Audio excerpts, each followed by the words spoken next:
Mr. Baller video, Mr. Baller on on Friday, man. I was gonna say on Sunday, cause y'all know we do Mr. Baller Sunday. We probably ain't gonna do Mr. Baller Sunday this week. I've been doing Mr. Baller a little bit too much. I know we fuck with Mr. Baller, but I gotta do other videos too. You feel me? So when that video come out Sunday, I'm probably gonna drop that either Wednesday. I probably say Wednesday. If I'm gonna react to the new Mr. Baller on a Sunday, but I'm gonna probably drop it on a Wednesday.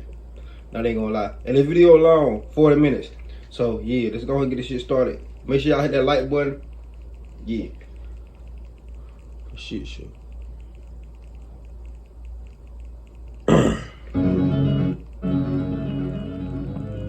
Peggy Carr's life had never been very easy.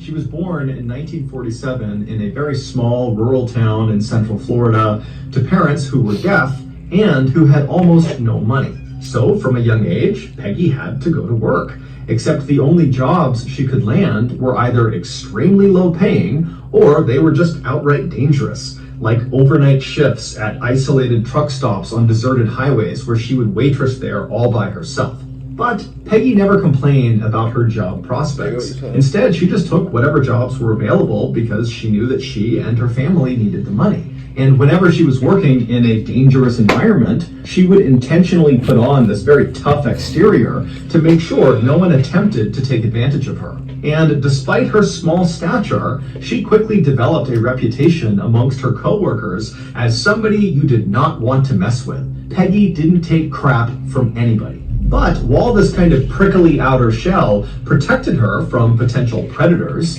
it also warded off potential romantic partners that might have been interested in her, but were kind of intimidated when they interacted with her. But eventually, one man would cut through Peggy's defenses, and they would fall in love, and they would get married, and they would have 3 kids together, and everything was great until it wasn't.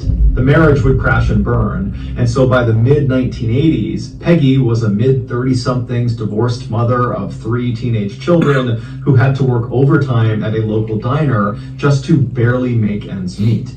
And while she still acted very tough and composed when she was working or when she was out in public, when she was behind closed doors at her home with her kids, they saw the real side of Peggy. And that side was just kind of sad. I mean, life had just been kind of hard on her, and she had tried so hard to provide a safe and happy home for her kids, and she felt like she'd kind of let them down. But her kids, on the other hand, were not bitter towards their mother for the divorce. It just pained them to see her so upset. And so her kids really hoped that one day their mom would meet somebody new, she would fall in love all over again, and maybe that would put a smile back on her face. And in late 1987, that is exactly what happened. That year, Peggy met a man named BALLEN Carr. BALLEN, who just went by his nickname Pie, was a lot like Peggy. He was a recently divorced single father of 2 teenage children. He didn't take crap from anyone, and like Peggy, he had been kind of forced to start working at a fairly young age. When Peggy met him, he was living with his 2 kids in another tiny Central Floridian rural town called Alturas, and he was the foreman of a local phosphate mining company there. Phosphate is a chemical that has a number of industrial and consumer uses. So Peggy and Pie, they start dating, and right away, Peggy's kids notice this huge shift in their mother. I mean, now she's all smiles, she's so happy. It seems like Pie is the knight in shining armor that's come to save the day. And then, just a couple of months later, in April of 1988, Pie and Peggy would get married, much to their children's excitement. And then after the marriage was finalized, Peggy and her 3 kids moved in with Pie and his 2 kids in his home in Alturas, Florida. And for a while, this newly blended family worked out perfectly, even though they were living in a fairly small house. And so all 5 of them were kind of all over each other, but they got along great. And it was kind of fun to have so many people in this. I'm glad my mother had me and my little brother, cause my mom would have had 4 or 5 kids. I wouldn't be able to do it. I already don't like people as it is. House all the time. It was kind of crazy and hectic, and overall the house just felt like it was bursting with life. But within a few months of Peggy and her kids moving in with Pie and his kids, Peggy and Pie started to have marital issues. It was like all their early chemistry had just totally vanished, and in its place was nothing. They basically completely resented each other, and everything they did upset the other person. And then, adding fuel to the fire, were rumors that began spreading around this small town where everybody knows each other, that Pi was apparently back together with an ex-girlfriend, and so he was having an affair. Oh shit. And so Pi, he denied these accusations, but Debbie totally believed him. And so their fights got worse and worse and worse, and the more they fought, the more a wedge was kind of driven down the center of this blended family, where Peggy's kids automatically took their mother's side and Pi's kids automatically took their dad's side. And so from the outside looking in, it seemed plainly obvious that Pi and Peggy's marriage was not going to last. But before their marriage could fall apart, something totally unexpected happened that would link these two families together forever. In late October of 1988, so 7 months into Peggy and Pi's now very rocky marriage, Pi suddenly got up one morning and just told Peggy he was leaving for the whole day to go hunting. This was not a planned trip, he just wanted to get away. And at this point, neither of them wanted to spend any time with each other, so Peggy didn't care. She said, "Go ahead, enjoy your trip, I'll see you later." And so Pi, he leaves the house, he gets in his truck, he drives off, and then a little while later, Peggy and her daughter, Sissy, they both get their things together, and they head out and they get in Peggy's car, and they drive into town. Both Peggy and her daughter worked at the same diner as waitresses, and they both had a shift that morning. And so they arrive at the diner, they both get out, they go inside, they get their things on, and they begin their shift like normal. But not long into the shift, Peggy was about to walk up to one of her tables when she noticed her heart was racing. And she had not been running around the restaurant, she had not done any heavy lifting. There was no reason for her heart to suddenly be beating at a really fast clip. And so initially, Peggy tried to just ignore it, thinking that her heart would slow down and she would go back to normal. But when her racing heart persisted, she walked away from the table she was waiting on and snuck off into the staff bathroom, and she sat in one of the stalls, she shut the door, and she just sat on the toilet waiting for her heart to stop racing. But as she sat there, not only did her heart only continue to thump like mad, but she started to notice her legs were tingling and so were her arms. Oh, shit. Now, Peggy was a no-nonsense person. She was not prone to panicking or overreacting or anything like that. Oh, and so as she's sitting there feeling these symptoms, it dawns on her that maybe I'm having a heart attack. And so she decides, okay, I'm going to deal with this. She stands up, she opens the stall door, she goes to the sink, she washes her hands, she washes her face, she kind of calms herself down, and then she walks out of the bathroom, she goes right into the staff break room, and she tells her daughter, "I think I'm having a heart attack, but don't worry, I'm just going to go home, I'm going to lay down. What? If this gets worse, I will go to the hospital, but for right now, I don't really know what it is." Yeah, no, I'm gonna tell me some shit like that. We fuck this job, we leaving ASAP. And I'm calling the police on the way there. And I'm hauling ass. But I want to take it seriously, so I'm going to leave for the day. And so Sissy is looking at her mom, really concerned, but Sissy knows what her mom is like. Her mom is tough as nails. She is the type of person that's going to sleep off a heart attack. And so she says to her mom, "Okay, go home. I'll be sure to check on you as soon as I get back, and please call me if anything changes." And so Peggy, whose heart was still racing and her arms and her legs were still tingling, she told her daughter, everything's going to be fine. And then she told her manager that she was leaving. And then Peggy slipped out the back door. She got in her car and she drove back home. When she got there, the house was empty. So she just went inside. She made her way to her bedroom and she lied down in her bed to try to get some rest. That afternoon... Hey, man. Peggy's son, Dwayne, came home from high school, and when he walked inside, he found his mother laying down in her bed. This was very unusual for Dwayne, because his mother never took naps. In fact, he could not recall a time ever that he saw his mom napping, even when she was sick. And so concerned, he went into her bedroom and she was facing away from him. And so he kind of jostled her awake. And when his mom rolled over to face him, her face was pale. She was sweating. She obviously had not been sleeping. She was gritting her teeth. And it looked like she was in a lot of pain or some sort of discomfort. And he said, "Mom, geez, are you okay?" And she would say to him, "Oh, no, I'm fine. I'm just sleeping something off." Bro, if they don't take that mom to the hospital, I know something, bro. You got one old enough to work and you got one in high school. And I got my license before I left high school. So I know they not, somebody not driving in motherfucker. If you don't know how to drive and you finna leave high school, something wrong with you. I got something going on. Too grown not knowing how to drive. Or something, I don't know. I took off from work, so I'm just sleeping it off. And so Dwayne, he knows his mom is tough as nails. And if she says she's going to sleep something off, then she'll be just fine. And so Dwayne said, okay, well, let me know if you need anything. And so Dwayne began to walk away, but his mother would actually flag him back, and she would level with him, and she would tell him that actually something is wrong here. I feel like someone has poured fire down my veins in my arms and in my legs, and it is excruciatingly painful. And so Dwayne is hearing his mother say this, and he knows his mother is not the type of person to complain or exaggerate or anything. She is just straight, no nonsense. And so for her to say this is the most excruciating pain she's ever been in, and she's laying in bed unable to move, he knew this was really serious. And so Dwayne began telling his mom that you got to go to the hospital. We need to get Pi here to drive you to the hospital, or we need to call an ambulance, but something needs to be done here. But despite the pain she was in, Peggy was still a little bit reserved about it. She thought maybe she could just sleep it off. But as they're having this kind of back and forth about what to do, Pi would return from his hunting trip. He would come in the house, and right away Dwayne would run over to him. He would explain to Pi, hey, this is not normal. My mom never, ever acts this way. She never complains. This is really serious. You gotta take her to the hospital. But Pi would actually say, she's fine. I'm sure she just has a fever or maybe the flu. She'll sleep it off. But when he walked into the bedroom and he saw his wife looking so horrible and literally squirming in pain, he relented and said, okay, I'll take her to the hospital. And so Pi would have to literally carry Peggy out of the house, put her in his truck. He drove her to the hospital. So it took for the husband to come back home and take her to the hospital.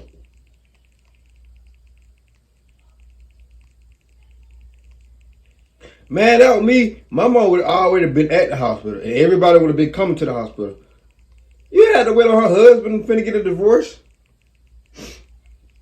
Man, W husband, man. Oh, she ain't divorced. Carry her into the hospital. And by the time Peggy was under doctor's care at the hospital, I don't care. She no longer could talk. She was just moaning in agony from this excruciating pain in her limbs, and her heart was still racing, and she was nauseous, and she was vomiting. I mean, she was really spiraling quickly. And so after she's been admitted, the doctors turned to Pi and to Dwayne and to Sissy and to the other family members that had assembled, and they asked them, do you have any idea what could have caused this? And they all said, no, she just suddenly started feeling this way. And so the doctors, who were unable to ask Peggy, she was in such blinding pain she couldn't even talk, they just began running her through a wide-ranging series of tests to try to figure out what was going on. But when these results began coming in, either she was negative for the thing they were testing for, or it just came back that everything was normal. And so they're looking at Peggy, seeing her completely falling apart. None of their tests have revealed anything is wrong with her. And so they're at a loss. They don't know what's wrong with her. And so without a better option, they just put Peggy into a hospital room and begin monitoring her. And sure enough, after being in the hospital for 3 days, Peggy's symptoms would come down. While she wasn't back completely to strength, she was able to speak again. She was able to eat and drink water and move around. She was still very uncomfortable. Her heart would still race periodically, and she would get fits of pain in all of her extremities. But overall, she felt like she was really improving. And so after 3 days, she was discharged from the hospital. And so Peggy and her family, they drive back to their home, and initially, everything's okay. It seems like she's on the mend. But within 24 hours, Peggy's heart starts to race again, and before long, her arms and legs feel like they are on fire. Now, Peggy and her family, they know that the doctors don't know what this condition is. And so their immediate reaction was huge concern that Peggy, again, was suffering from this horrible thing. But going to the hospital didn't really feel like the obvious first choice. In fact, the obvious first choice, at least for Peggy, was just to sit at the house and wait it out, the same way she had waited it out at the hospital. But over the next several days, despite laying in bed and resting as much as she could, her symptoms did not get any better. They got worse and worse and worse, to the point where she literally was completely bedridden, and all she could do was just shake and periodically scream into her pillow from all the pain she was experiencing in her extremities. And so finally, on October 30th, which was 10 days from the first day that Peggy felt these strange symptoms when she was... Damn, that October 30th. That my birthday is October 27th. I wouldn't even thought about it. I'm tripping. Damn, bitch, you gonna play? The diner, her family decided, you know what, enough is enough. She obviously is not able to just sleep off whatever this is.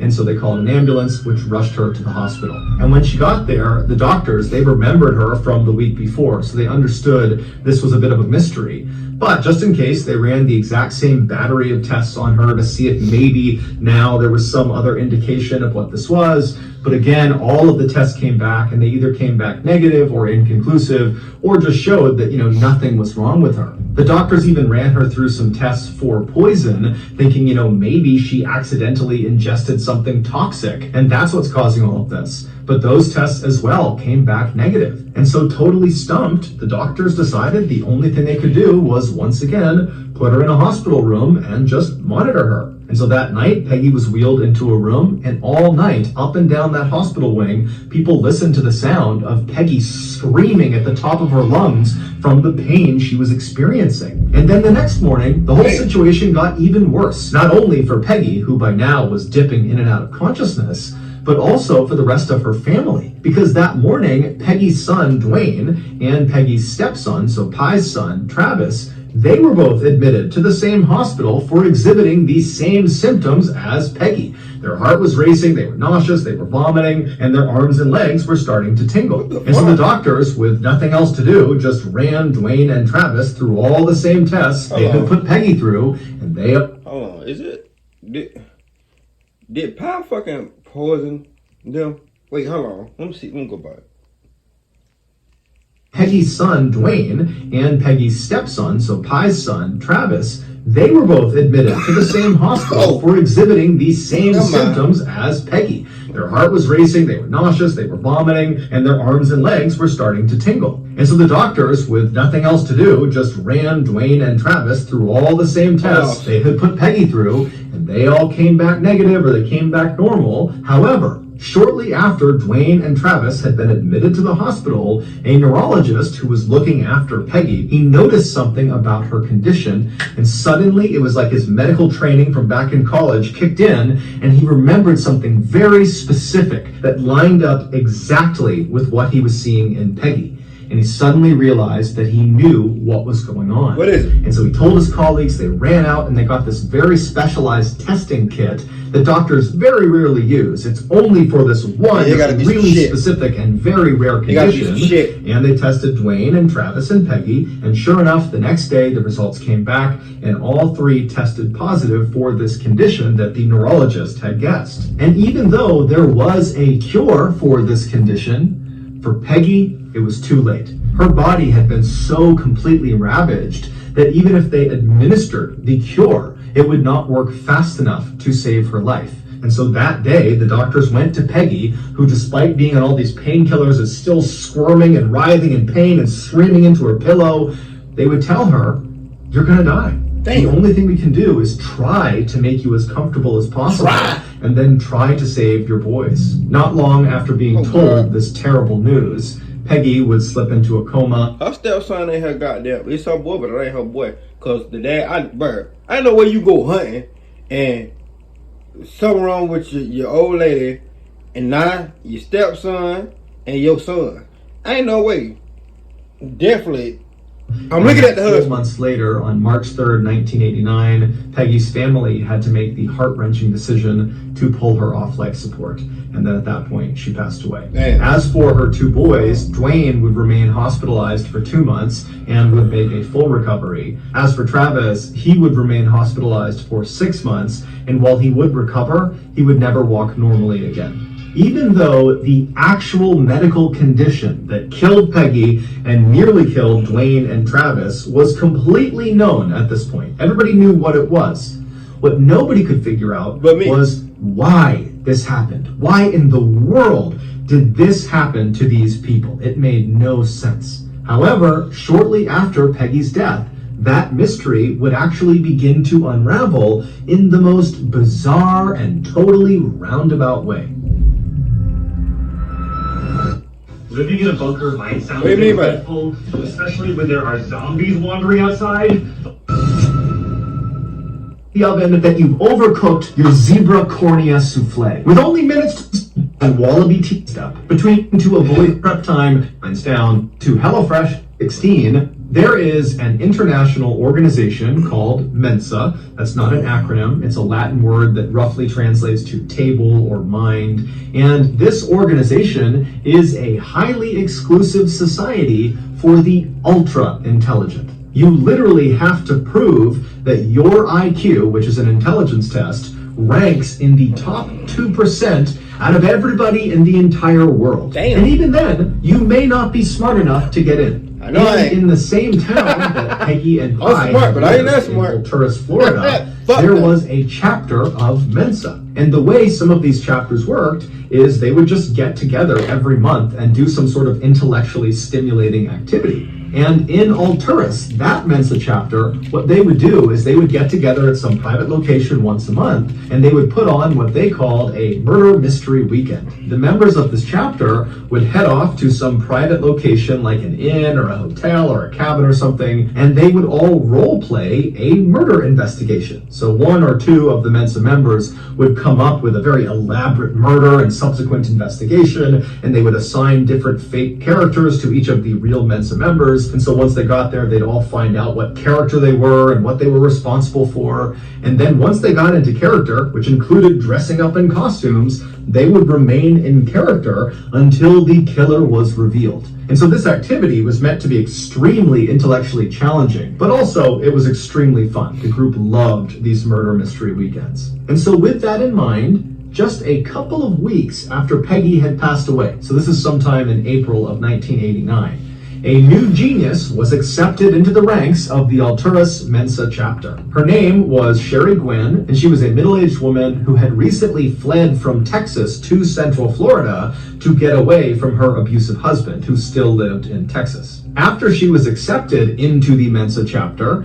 it became abundantly clear to the members that Sherry was eager to make friends. But not just any friends. She wanted to make friends with two very specific members of the Alturas Mensa chapter. And they were Diana Carr, who had no relationship to Pi Carr or his family, and Diana's husband, whose name was George Trapal. Diana was a very successful orthopedic surgeon who had her own practice in Alturas, Florida, and George was this computer programmer who had more advanced degrees than you could count.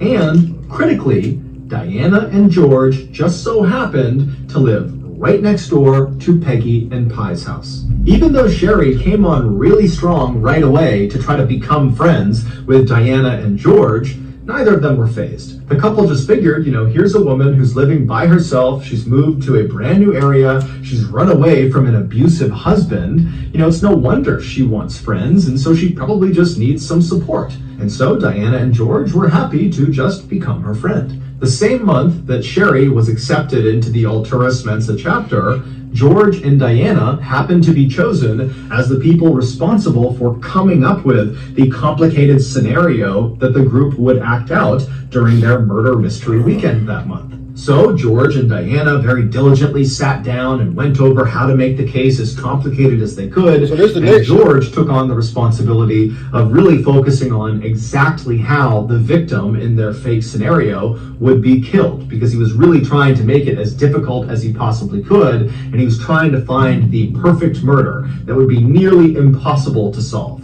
And so he came up with this very elaborate murder scene, and then between him and what his wife was creating, they put together this really intense and very complicated scenario that they were both very happy about. And so a couple of days later, it was time to head out for the murder mystery weekend that George and Diana had worked so hard on. And so they went and printed off a whole bunch of those cards that would have all the information about who each of the Mensa members were going to be in this role-playing game. And there was some additional information about the murder that was committed, the so-called perfect crime that George had come up with. And so they printed all those cards out, they grabbed their costumes, they packed their stuff up, they hopped in the car, and they drove to the nearby inn where they met up with the rest of the Mensa members, which included Sherry. And so they get to this inn, everybody checks in, and then afterwards, they all meet up in the lobby where George and Diana hand out their cards that have the information about the role-playing game.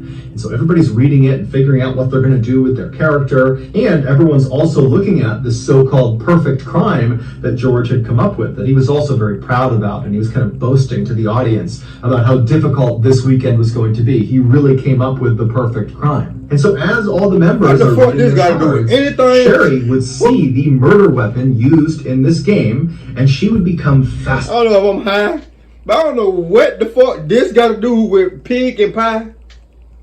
Why the fuck we ain't talking about pie? Why the fuck Mr. Baller just let him go like that? Ain't no way Mr. Baller just let him go like that. No way. With it. And she would make a point of going over to George and asking him lots and lots of questions about how he came up with this particular choice of a murder weapon and what actually happens when this is used on a person, not just in the game, but in real life. It was like Sherry had become obsessed with this exact form of murder. She was so interested in it. And George, he was immediately aware that Sherry was kind of unnaturally interested in exactly how he had come up with the scheme. But in a way, it was kind of flattering for George because he had spent a lot of time constructing it to make it as complicated as he could. And so he indulged Sherry, and he sat there and told her everything about this particular weapon and what it does to the human body, and how you can get it and what the history of this weapon was. And the whole time Sherry is just totally locked in. I mean, she's really focused on this particular style of murder. And so that murder mystery weekend would eventually come to an end, and all the Mensa members would think it was great and they would head home.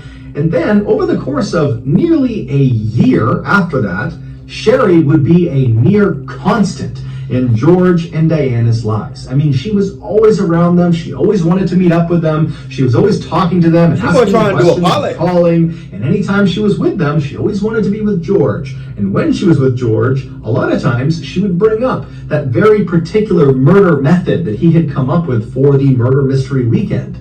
And George just continued to think this was just the greatest thing. It was so flattering that she thought he was so smart that he had come up with the perfect crime. And so anytime she wanted to talk about it, he would just indulge her because it made him feel really good. And if George and Diana had seen any red flags in Sherry with her behavior towards them, they certainly didn't show it.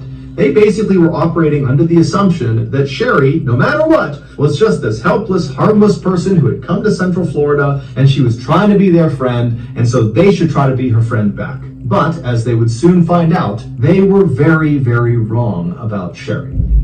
How many subscriptions are you paying for? Rocket Money finds sneaky or forgotten subscriptions and makes canceling December of 1989, so roughly 8 months after George and Diana had first met Sherry, Diana decided she wanted to move her medical practice from Alturas to a neighboring town called Sebring. And the drive from where their house was in Alturas to where her new office was going to be was just far enough that it made sense for George and Diana to relocate to Sebring. And when Sherry discovered that the couple was moving, she immediately called George and said, "Please let me rent out your house. I don't have a place to stay. I've been staying with friends. I'll pay whatever rent you want." And as it happened, George and Diana had actually talked about keeping the house and renting it out.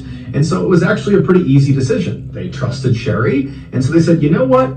That's fine. You can rent out the house for a couple of months, and then we'll decide if this is a long-term solution or not." And within just a couple of hours, Sherry was on Diana and George's doorstep with a sleeping bag and a small bag of toiletries ready to go inside. And so George and Diana, they grabbed the last couple of things they needed, and then as they walked out the front door, they gave their house key to Sherry and told her, hey, if you need anything, just give us a call. And then George and Diana, they climbed into their car, and as soon as they had drove off and were out of view, Sherry dropped her things and she kind of looked around, and then she ran inside of the house. And just minutes later, practically the entire Alturas Police Department came crashing through that front door after Sherry. And within an hour, the police department would find something that would not only reveal the true identity of Sherry and her true intentions, but it would also reveal the truth about what happened to Peggy and her family. A couple of days before Peggy first started feeling bad, when her heart started racing and her arms and legs began tingling at the diner, a couple of days before that, someone had placed 8 Coca-Cola bottles, so full sodas, glass bottles, inside of Peggy and Pi's kitchen, and they set these 8 drinks kind of tucked away inside of a storage nook. A couple of days later, the family discovered these sodas, but they didn't think anything of it. They figured somebody else in the family had bought them and left them in the kitchen, and so they were fair game. And so before long, Peggy and the rest of her family were drinking these Cokes. But Peggy, who was notorious for loving Coca-Cola, drank way more than anybody else. Well, it would turn out all 8 of those Coca-Colas had been tampered with. They all contained a significant dose of the heavy metal called thallium. God damn! Thallium is odorless, it's colorless, it's tasteless. I was gonna say that. And even though there are very small... Nigga, don't I got some Coke in it? Hey, soon as I get done with this video, I'm throwing that Coca-Cola I got in the refrigerator away. Even though it's in the bottle, I'm still throwing it the fuck away. Got me fucked up. Trace amounts that naturally occur inside of our bodies. If there's even a little bit more than that inside of our bloodstream, it becomes lethal. And so when Peggy was admitted to the hospital the second time, around the same time that Dwayne and Travis were also admitted, that neurologist who was looking at Peggy, what he noticed about her condition was that her hair was starting to fall out. And that's when it clicked for him. He had this flashback to his medical training where he was taught about thallium poisoning. And one of the symptoms was hair loss. The other symptom was extreme pain in the extremities. And so the neurologist and his colleagues went and got a thallium test kit, and they tested Dwayne and Travis and Peggy, and they all came back positive for thallium poisoning, but the level of thallium inside of them was astronomical.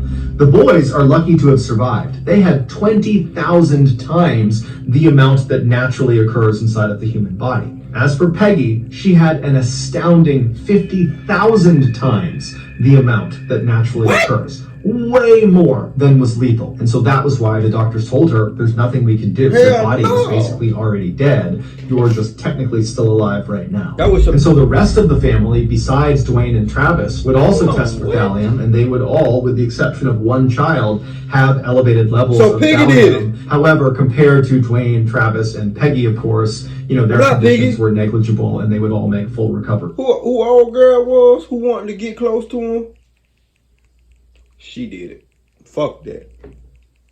Ain't no way. And so the doctors realized fairly early on that this family has been poisoned, and so they contacted the police, who launched an investigation. And right away, their primary suspect was Pi. He and Peggy had been fighting extensively before she fell ill. He also had that kind of abrupt hunting trip that lined up with the day Peggy started feeling sick, and so they're thinking, okay, well, did that have something to do with how he planted the thallium? And then also there was the fact that Pi worked at the phosphate mining company, and so had access to fairly rare chemicals. However, upon closer inspection, Pi did not have access to thallium specifically. Thallium is incredibly rare and very expensive.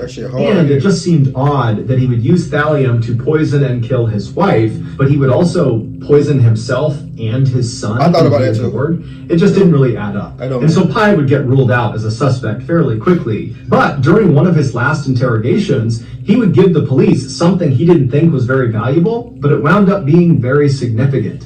He would say that 3 months before Peggy got sick, their family received a death threat. He opened the mail one day and there was this typed out note that said, your family needs to leave Florida in the next 2 weeks or you're all gonna die. But Pi thought it was some stupid teenage prank, and so he didn't think anything of it. And then when 2 weeks went by and they weren't dead, he just kind of forgot about it. And so after the police have ruled Pi out as a suspect, they didn't know where to turn. They had no other suspects. And so they just began focusing on who might have written this note. And that's where Sherry comes in. Sherry Gwynn was not a Texas transplant who had come to Central Florida to run away from her abusive husband. Sherry Gwynn wasn't even her real name. Her real name was Susan Galek, and she had lived in Central Florida for most of her life. Susan was very smart, but she certainly was not Mensa-level genius smart. And so almost certainly her paperwork that got her in to the Alturas Mensa chapter was Susan also had absolutely no interest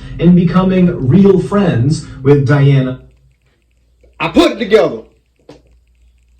She was having an affair with Pi. Pi was having an affair with her. And she got jealous and tried to kill everybody. Because remember what they said at the beginning, that he was having an affair around town. So.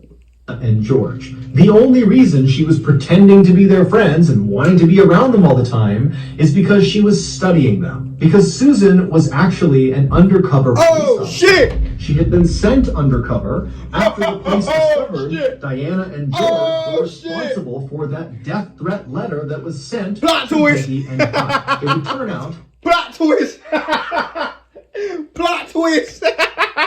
Oh, shit! Diana and George hated Peggy, Pie, and their kids. Oh, shit. They hated them. They thought they were obnoxious. They were too noisy. They were annoying. And so Diana, who for context, was the type of person who would stop people mid-sentence and correct them if they ever referred to her as anything other than Dr. Carr. She had gotten into at least 1 or 2 serious yelling fights with Peggy and with Pie and their kids when she had gone over to tell them to turn their music down and be quiet and do this and do that. And Peggy and Pie, they're not putting up with that. They just told her to get out of here. As for George, he didn't get into any public altercations with Peggy and Pie and their family. George was a very meek and submissive guy. Hell no. As for George, he didn't get into any public altercations with Peggy and Pie and their family. George was a very meek and submissive guy. He was very meager, and he was mostly a recluse. But he spent virtually all day peering out the window at Peggy and Pie and their family, studying what they were doing and obsessing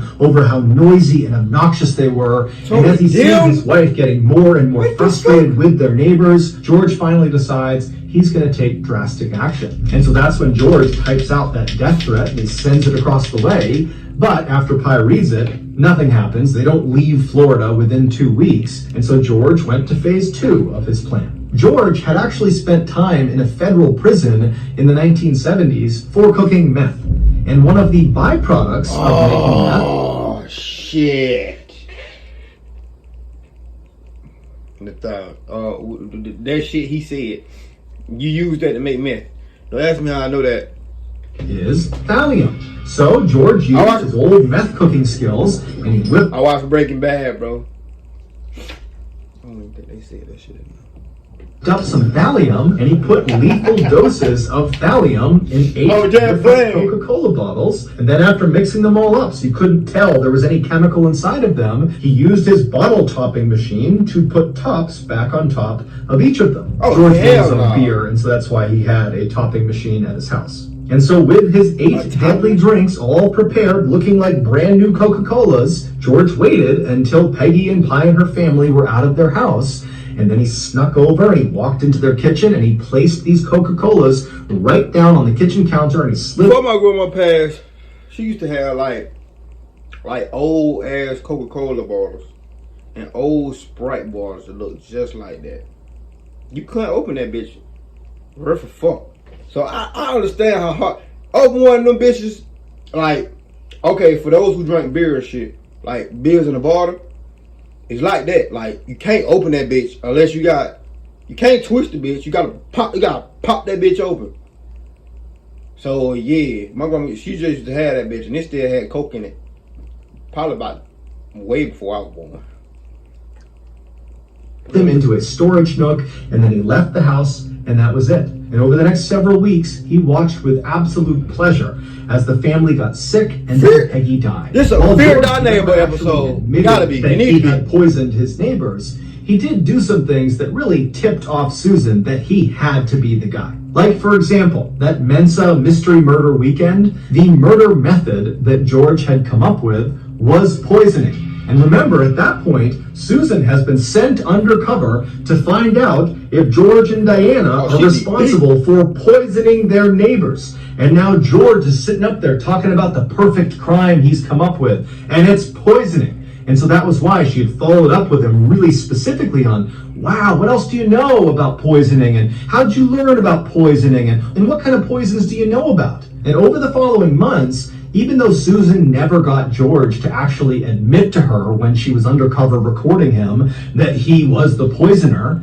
she did completely earn his trust. And she did this by always making sure she was very submissive around him and always made sure to stroke his ego and remind him how smart he was. I mean, George was used to being in a relationship with Diana, who was extremely overbearing and kind of kept him under her thumb. And so Susan kind of allowed George to feel like he was in control for once, and he loved it. And so he completely trusted Susan to the point where when he and Diana were going to move out of Alturas, they were willing to rent their house to Susan. And this is important because the house had not actually been emptied. A lot of their things were still in the house, including George's things. And so he just assumed Susan would never go through his thing. But as soon as Susan was in that house and she watched George and Diana drive off, she immediately called in backup. The police swarmed the house, they searched it top to bottom, and in the garage they found George's chemistry equipment, and nestled underneath it was a bottle that contained thallium. George would be found guilty of first-degree murder as well as attempted murder on the rest of Peggy's family, and he would be sentenced to death. As of this episode, he is still alive and he is still on death row. As for his wife, Diana, who many people believe must have had something to do with the poisoning or must have at least known it was happening, was never actually charged with anything. And so she would eventually divorce George and move on with her life and remarry. So that's going to do it. If you got something out of... I ain't gonna cap. This got to be in the top 5 plot twist that I react to in Mr. Baller. Not even gonna hold you, guys. I did not see that shit coming. Not even gonna lie. He put this shit in second party, third party, and fourth party. Cause I was wondering why the fuck is he talking about somebody, other people's shit. And he, like, cause I thought it was another, I had to rewind the shit cause I thought it was a whole different story at first. Shit, god damn. That was a whole plot twist, bro. We got, I think after the next episode come out Sunday of Mr. Baller, I'm going to start reacting to the podcast. Now, I think it was a newer video I not react to that I seen. Only thing with the podcast is that he ain't talking he talking, but like as in on camera, he's not on camera. He's off camera. Like he got like some type of or his logo and he just telling the story. Let me know if y'all want me to react to that. I'm gonna put a poll up tomorrow asking do y'all want me to react to the podcast. Probably gonna do that in a minute. I said tomorrow. Anyway, man, give your thumbs up, like, subscribe. Mr. Baller, man, you did your thing with this motherfucking video. That being said, see y'all motherfuckers on this video. Let's ride, nigga.